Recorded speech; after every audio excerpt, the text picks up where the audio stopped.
Good morning, learners. You are welcome back in M Academy. A spoken series number 6. Let's start to know and study this series according to previous series. We have saw a lot of structures, and in that series we are continue structure number 16. तो चलिए, आपका स्वागत है M academy में, आपका YouTube channel.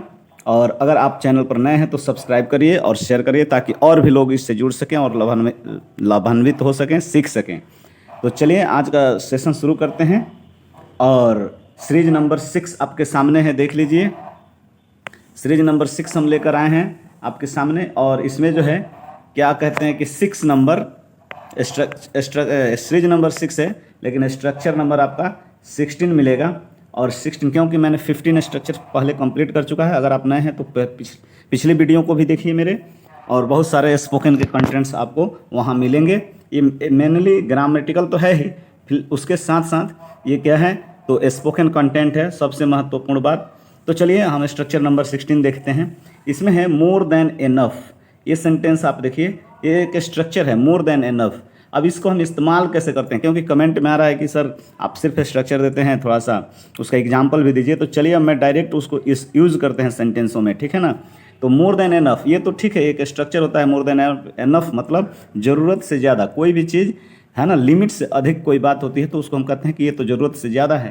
तो इसको English में मोर देन एनफ कहा जाता है। लेकिन इसका इस्तेमाल कैसे करेंगे, सेंटेंस में कैसे लेंगे, तो चलिए हम सेंटेंस में इसको लेकर दिखाते हैं। और फर्स्ट एग्जांपल आप देखिए आपके सामने है, कह रहा है कि ज़रूरत से ज़्यादा मत बोलो, है ना। यानी हम लोग बातचीत में करते हैं तो कोई बोलता है तो हम कहते हैं कि सुनो, ज़रूरत से ज़्यादा नहीं बोलो, ज़्यादा अच्छा होगा। तो इसका मतलब क्या हुआ कि हम उसे मना करते हैं कि तुम खुद मतलब हद से ज़्यादा, लिमिट से बाहर जा रहे हो, इसलिए उसको हम मना करते हैं। तो चलिए डोंट स्पीक, देखिए इसको कैसे बना रहे हैं सेंटेंस में। तो हम क्या कर सकते हैं उसको, don't speak more than enough, ज़रूरत से ज़्यादा मत बोलो, ठीक है ना। अब देखिए सेकंड नंबर, ज़रूरत से ज़्यादा मत सोचिए। कोई बहुत सोच में डूबा हुआ होता है, टेंशन में रहता है, बहुत डीपली सोचता है, लगता है कि ये पागल हो जाएगा, डिप्रेस्ड हो जाएगा, तो हम उसको कहते हैं कि सुनो यार, छोड़ो सब कुछ, नॉर्मल बात है, don't think more than enough, ज़्यादा मत सोचो, यानी ज़रूरत से ज़्यादा मत सोचो। Don't think more than enough, ज़रूरत से ज़्यादा मत सोचिए या मत सोचो, ठीक है ना। अगला देखिए थर्ड नंबर, ज़रूरत से ज़्यादा मत खाओ। कोई बहुत ज़्यादा खाता है यार, लगता है कि ये तो बीमार पड़ जाएगा खाना खाकर, तो या फिर मोटा हो रहा है ना, ज़रूरत से ज़्यादा, तो हम क्या कहेंगे उसको कि don't eat more than enough, don't eat more than enough, ज़रूरत से ज़्यादा मत खाओ, है ना। ये नुकसानदेह है, हेल्थ के लिए भी ठीक नहीं है। और फिर 4 नंबर में आइए, ज़रूरत से ज़्यादा मत खेलो। क्या कह रहा है, ज़रूरत से ज़्यादा मत खेलो। अब क्या है कि आप स्टूडेंट हैं, आप पढ़ते हैं, मान लीजिए सपोज करिए, और आपको क्या चाहिए कि खेलने का समय कम और पढ़ने का समय ज़्यादा निकालना चाहिए। तो आपके पेरेंट्स बोलते हैं, या आप अपने से छोटों को भी बोल सकते हैं, है ना, कि देखो ज़रूरत से ज़्यादा मत खेलो, मतलब उतना मत खेलो कि तुम्हारा पढ़ाई नुकसान हो जाए या तुम्हारा और भी कोई काम नुकसान हो जाए, है ना। खेलना चाहिए तो, लेकिन लिमिट में खेलना चाहिए, ठीक है ना। तो ये क्या हो गया, don't play more than enough, ज़्यादा लिमिट से अधिक मत खेलो। 2 घंटा 1 घंटा खेल लो, फिर बाकी पढ़ने में लगाओ या फिर और भी काम में लगाओ, लेकिन ज़्यादा मत करो ऐसा, ज़रूरत से ज़्यादा मत खेलो, है ना, ज़रूरत से ज़्यादा इधर उधर मत जाओ। फिर 5 नंबर देखिए, ज़रूरत से ज़्यादा मत सो। अब क्या कहता है कि भाई स्टूडेंट है, इसको कम सोना चाहिए, ज़्यादा जगना चाहिए, ज़्यादा पढ़ना चाहिए, है ना। तो कहते हैं कि ज़रूरत से ज़्यादा सोओगे तो बीमार पड़ जाओगे, आलसी हो जाओगे, लेजी हो जाओगे। तो इस बात को आप मना करना चाहते हैं, यानी ज़रूरत से ज़्यादा मत सो, मतलब सोना नहीं है ज़रूरत से ज़्यादा।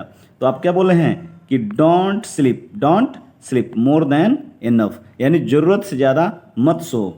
फिर अब आप ये सोचेंगे कि सब में डोंट लग रहा है, ऐसा भी नहीं है ना, कि आप हमेशा डोंट लगाएं। आप मेन सेंटेंस में भी इसका इस्तेमाल कर सकते हैं। जैसे मैंने 6 नंबर सेंटेंस आपके सामने रखा है, जैसे देखिए, वह मेरे मामले में, यानी मामला में ज़रूरत से ज़्यादा बोलती है, वह मेरे मामले में या मामला में ज़रूरत से ज़्यादा बोलती है। तो अब इसमें डोंट नहीं गया। अब देखिए ये सिंपल सेंटेंस हो गया, she speaks more than enough in my matter. देखिए, she speaks more than enough in my matter, वह मेरे मैटर में मतलब मामले में ज़रूरत से ज़्यादा बोलती है। तो हम ये भी कह रहे हैं कि मोर देन एनफ, वो जो बहुत ज़्यादा बोलती है मेरे मामले में, है ना, तो उसको इतना नहीं बोलना चाहिए मेरे मामले में। इसलिए आप इसको इस तरीक़ा से भी, डोंट से परे भी इसको बना सकते हैं, यानी किसी भी सेंटेंस में इसको जोड़ सकते हैं, ऐड कर सकते हैं, और अपने स्पोकन में इस जो ये टर्म है मोर देन एनफ, इसका इस्तेमाल कर सकते हैं, क्योंकि ज़रूरत से ज़्यादा जब भी आता है ना तो हम कंफ्यूज होते हैं कि इसके लिए क्या अंग्रेजी यूज करें। तो इसके लिए मोर देन यूज़ करें और किसी भी प्रकार का सेंटेंस में इसको आप ऐड कर सकते हैं और समझ सकते हैं। तो लर्नर्स, हम आगे चलते हैं। आगे चलने से पहले एक बार और कह देते हैं कि हमारा चैनल सब्सक्राइब करिए और साथ ही साथ इसको बेल आइकन भी दबा लीजिए ताकि अगले वीडियो का अपडेट भी मिलता रहे, और शेयर भी करिए ताकि मैक्सिमम लोग इससे जुड़ सकें और सब्सक्राइब कर सकें चैनल को और बहुत सारी चीज़ें सीख सकें। तो चलिए, नेक्स्ट स्ट्रक्चर आपके सामने स्ट्रक्चर नंबर 17 है। और ये क्या है, तो यहाँ देखिए थोड़ा सा समझना होगा।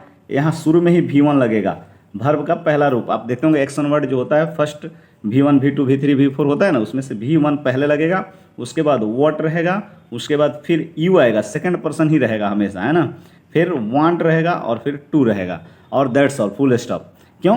क्योंकि इसका सेंस क्या होता है, तो एक्शन यानी वर्ब प्लस जो प्लस फिर एक्शन, है ना, और प्रेजेंट में है यानी करो जो करना है। मान लो कहते हैं कि कोई काम है तुम्हारा, कोई भी काम वो करो जो तुमको वो काम करना होता है। क्योंकि कई आदमी होते हैं तो हम गुस्सा में बोल देते हैं कि भाई तुमको खेलना है तो खेलो, है ना। तो खेलना और खेलो मतलब दोनों वहीं सेम वर्ब है और वहीं उसको करना ही है, तो भाई करो, है ना, जो तुम चाहते हो। तो इसी चीज़ को हम कहना चाहते हैं। अब इसको एग्जाम्पल देखिए, एग्जाम्पल में आपको समझ में आएगा कैसे सेंटेंस में इसका इस्तेमाल होता है, वो देखते हैं। सेंटेंस नंबर फर्स्ट देखिए, पूछो जो पूछना है। जैसे हम कोई बहुत बार आप ही पूछते हैं टीचर से, तो टीचर क्या कहते हैं आपको, पूछो जो पूछना है, आप पूछो। तो मतलब क्या कि आपको जो पूछना है वो पूछिए हमसे, है ना। तो इसको आप कैसे कहेंगे इस बात को, तो आस्क, आस्क का मतलब होता है पूछना। Ask what you want to, what you want to, ask what you want to। चलो जो पूछना है वो पूछ लो, ask what you want to। अब नेक्स्ट सेकंड नंबर देखिए, लिखो जो लिखना है। हम क्या कहते हैं भाई, बहुत कुछ हम कोई लिखवा रहा है आपको, कोई चीज़ कह रहा है कि ये लिखो, आप अपने मर्जी से दूसरा कुछ लिखते हैं। तो कोई गुस्सा में भी बोल देता है कि लिखो जो तुमको लिखना है ना। या अच्छा से भी लोग बोल देते हैं कि भाई जो आपको पसंद है वो लिखिए। तो वही बात है, यानी write what you want to, write what you want to, यानी लिखो जो लिखना है आपको, जो आपको पसंद है लिखना है लिखिए, यानी write what you want to.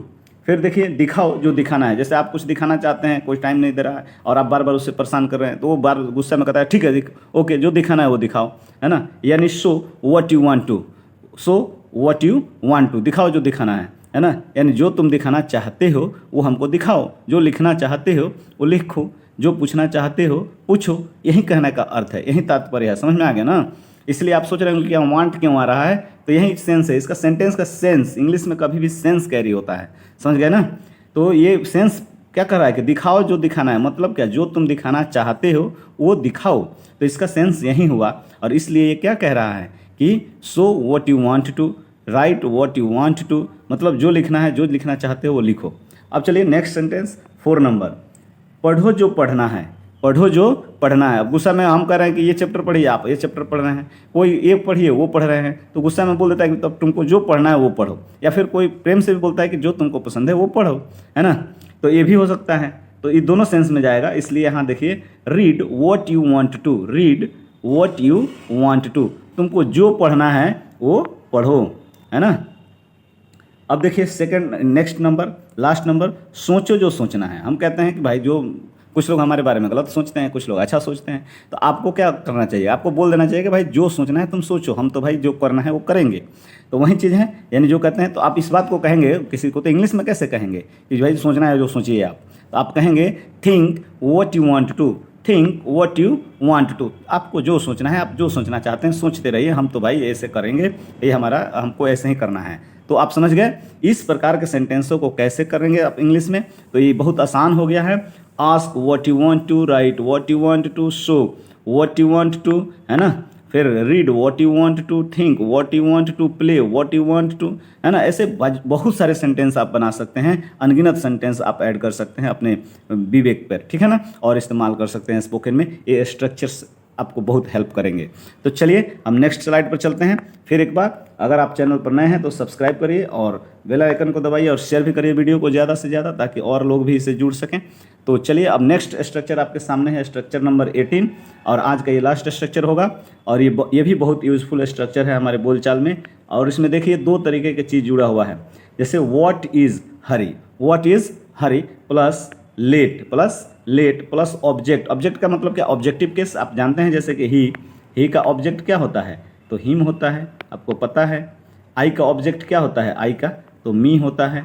ऐसे ही वी का अस होता है, दे का देम होता है ना। तो इन सभी का ऑब्जेक्ट, उसी को ऑब्जेक्ट कहते हैं, यानी ऑब्जेक्टिव केस किसी भी सब्जेक्ट का यहाँ पर ऑब्जेक्टिव केस होगा प्लस फिर V1 होगा, है ना। यानी V1 वर्ब का पहला रूप यहाँ इस्तेमाल किया जाएगा। अब चलिए, ये बहुत आसान है, आपको बस एग्जाम्पल के थ्रू समझिए, बहुत आसान लगेगा। अभी मैंने सेंटेंस में इसका इस्तेमाल किया हुआ है ना। तो देखिए, जल्दी क्या है। अब आप बोलते हो ना कि बहुत सारा काम आप कर रहे हैं, तो कोई कहता है कि जल्दी करो, तो आप क्या कहेंगे कि जल्दी क्या है ना। तो अब जैसे मान लो कोई सोया है, वो कह रहा है कि जल्दी जगाओ उसे, तो भाई हम कह रहे हैं कि जल्दी क्या है, उसे सोने दो अभी, है ना।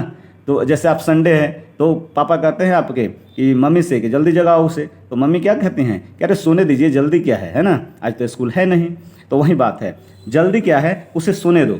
तो आप उसी बात को कैसे कहेंगे, what is hurry, let him sleep, what is hurry, let him sleep. जल्दी क्या है, उसे सोने दीजिए अभी, है ना। फिर आगे देखिए, जल्दी क्या है, मुझे पढ़ने दो। यानी आप पढ़ रहे हैं, कोई कह रहा है जल्दी चलो, अरे जल्दी वहाँ जाकर क्या कर रहे हैं। मान लीजिए आपको पार्टी में खाने जाना है, रात में इनविटेशन है आपका, और कोई कहता है कि जल्दी चलो, और आप पढ़ रहे हैं, तो कहेंगे कि अरे जल्दी क्या है, अभी खाना लोग आ रहे हैं, बहुत सारे लोग मेहमान आएंगे और बहुत सारी चीज़ें चलेंगी, तब तक तो हम पढ़ लेंगे, है ना। तो अभी जाकर वहाँ क्या करेंगे जल्दी में। तो वही चीज़ है, यानी कोई कह रहा है कि जल्दी करो, तो आप क्या कहेंगे, जल्दी क्या है, मुझे पढ़ने दो, है ना। What is hurry, let me study. यानी जल्दी क्या है, वहाँ जाकर हम क्या कर लेंगे जल्दी से, कभी तो खाना ही है जाकर, है ना। तो अभी मुझे पढ़ने दीजिए, यानी व्हाट इज़ हरी, तो what is hurry, let me study, मुझे पढ़ने दीजिए, अभी जल्दी क्या है। फिर आप देखिए third number, example number third, जल्दी क्या है, उन्हें खेलने दो। अब बच्चे खेल रहे हैं, है ना, कोई कराए उन्हें जल्दी बुलाओ। तो अब उसी में से कोई आपके पेरेंट्स बोलते हैं कि अरे जल्दी क्या है, उन लोगों को खेलने दो, बहुत देर से वो सब पढ़ रहे थे, चाहे कुछ कर रहे थे, अब थोड़ा खेल लेने दो, अब जल्दी क्या है, इतना भी जल्दी क्या है ना। तो what is hurry, let them play, what is hurry, let them play. तो आप ये समझ गए। अब चलिए हम नेक्स्ट पर चलते हैं, 4 नंबर। अब 4 नंबर आपके सामने एक एग्जाम्पल है, जल्दी क्या है, हमें खाने दो। अब यहाँ देखिए ध्यान से, जल्दी क्या है, हमें खाने दो। अब कोई कह रहा है कि जल्दी जल्दी खाओ, स्कूल जाना है, ये करना है, वो करना है, या कहीं और भी जाना, ऑफिस जाना है ना। तो आप कहते हैं कि जल्दी करो, तो उसी में कोई कह रहा है कि जल्दी करो, तो आप क्या कहते हैं कि अरे जल्दी क्या करें, जल्दी क्या है इस मामले में, है ना, हमें खाने दो अभी, वो खा लेने दो, काम तो करना ही है, यानी पढ़ने जाना ही है, ऑफिस जाना ही है, काम पर जाना ही है, तो थोड़ा सा खा लेने दीजिए, इसमें जल्दी की क्या बात है ना। यानी what is hurry, let us eat क्या है, ये सब देखिए, ईट, प्ले, स्टडी, स्लीप, ये सब क्या है, V1 है। आप वर्ब का सेक्शन जाकर बुक में देखिएगा कहीं भी, तो उसमें क्या है, V1 है। यानी स्लीप मतलब सोना, स्टडी मतलब पढ़ना, स्टडी करना, ध्यान करना, प्ले मीन्स खेलना, ईट मतलब खाना। तो ये सब V1 लग रहा है। और यही स्ट्रक्चर में यहाँ बताया था कि लेट प्लस ऑब्जेक्टिव केस क्या है, तो यहाँ हिम है, मी है, देम है, अस है, हिम है, ये सब क्या है, ऑब्जेक्टिव केस है। देखिए सब में लेट लगा हुआ है, जो लेट प्लस लेट लगाए थे, तो ये व्हाट इज़ हरी एक साथ है, तो देखिए व्हाट इज़ हरी सब में एक साथ है।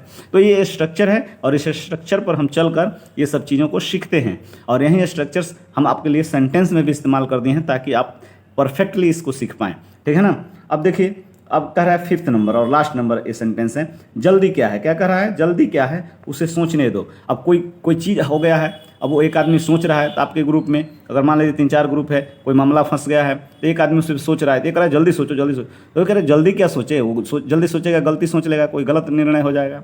तो उससे अच्छा है कि उसे सोचने दीजिए, इतनी भी जल्दी क्या है ना।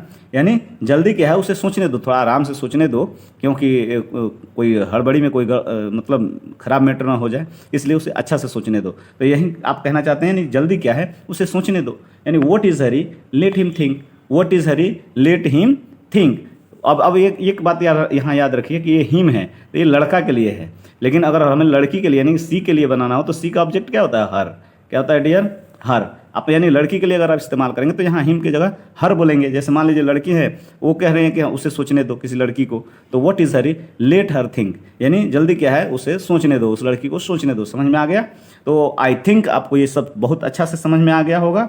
और ये सभी स्ट्रक्चर्स निश्चित रूप से definitely this all structures would be helpful for you in your spoken skill and as well as in your grammatical structures. So let's join us quickly M Academy and improve your spoken skills. अब चलते हैं, हम आपसे मिलते हैं अगले video में। तब तक के लिए हम आपसे विदा लेंगे। और उससे पहले जाने से पहले मैं आपसे एक बार और बोल देता हूं कि अगर आप चैनल पर नए हैं तो सब्सक्राइब करिए और शेयर करिए, और मेरी सभी वीडियो को देखिए, और अपने इंग्लिश के फ्लुएंसी में 4 चांद लगाइए। और हम आपकी इस कोशिश में हर संभव कोशिश करेंगे और आपको बेस्ट से बेस्ट कंटेंट देंगे ताकि आपका इंग्लिश सुधर सके। तो चलिए दोस्तों, हम आपसे अब विदा लेंगे। जय हिंद, वंदे मातरम।